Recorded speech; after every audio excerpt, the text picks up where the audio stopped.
Welcome back to Drive Time with Steven. It's actually Park Time with Steven. I'm not driving. So, anyways, Attorney General Barr is being held in contempt of court, or Congress is trying to push, not court, contempt of Congress, because he won't release the unredacted report on the unredacted Mueller report. He won't release the unredacted Mueller report because it's against the law too. He's following the law, and Representative Nadler thinks that is enough to say that he is obstructing, this investigation, and he's being held in contempt of court, and that we're in a constitutional crisis. I wonder where Nadler is on the subjects of Second Amendment rights, where the Democrats have been trying to take away and limit gun rights constantly and chip it away little by little. He doesn't call that a constitutional crisis. He doesn't call the fact that big tech companies are censoring conservative voices, and essentially the First Amendment, a constitutional crisis, right? He actually is calling, and he and the left are calling for more of that.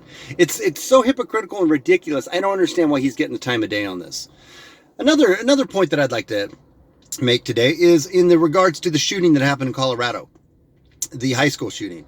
I don't know if you guys are aware of this because the media is not really covering it, but it turns out that in a vigil held for this shooting, there was a newly announced presidential candidate, one of the thousands that are running for the Democratic nomination, who turned it again, as everyone knows they're going to do, to a call for gun control.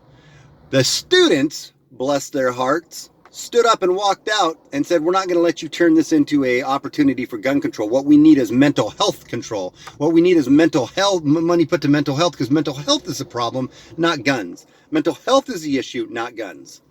I think that gives me a little bit of hope that the youth coming up are starting to realize the bullshit that is being spun to them by the Democrats and by the left constantly. It's also interesting to note that no one's covering the fact that one of the shooters was a transgendered, and the other one was gay, and that they hated Trump, and that there's possible links to some Antifa type organizations. I don't know that for sure. I'm going to be checking into that, but I've heard that rumor. Regardless of that, they were very left-leaning, very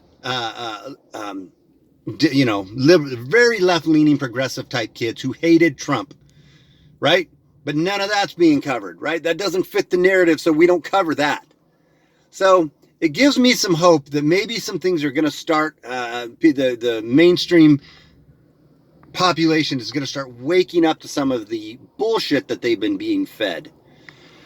And then the final little point I want to make that really doesn't have to do with either one of these last things I've talked about is, turns out the other co-creator of Facebook, Chris something or other, he helped start Facebook with Zuckerberg, is also calling for Facebook to be broken up by the government. I find that interesting. And people who say, well, you don't want the government to get involved in private business. Agreed, we don't. But in a scenario where the business has become a monopoly and is now the essentially public square that we all go to exercise our First Amendment rights of free speech, there is some differences there. It isn't like we're talking about Coca-Cola making Pepsi products or Coca-Cola products that are, or whatever, you know what I'm saying? It isn't like a private corporation that is just making some other product that people consume and buy. This is actually a public square issue, and I think it's pretty interesting, and gives me, again, a little bit of hope that one of the Facebook co-founders is actually coming out and say, yeah, it's gotten too far. We need to do something about it. So anyways, a couple thoughts I just wanted to throw up there. If you like what I'm trying to do, please subscribe. Please also follow me on Telegram. You can find me at SJG Perspective. And until next time, without fear or animus, we'll talk to you later. Bye.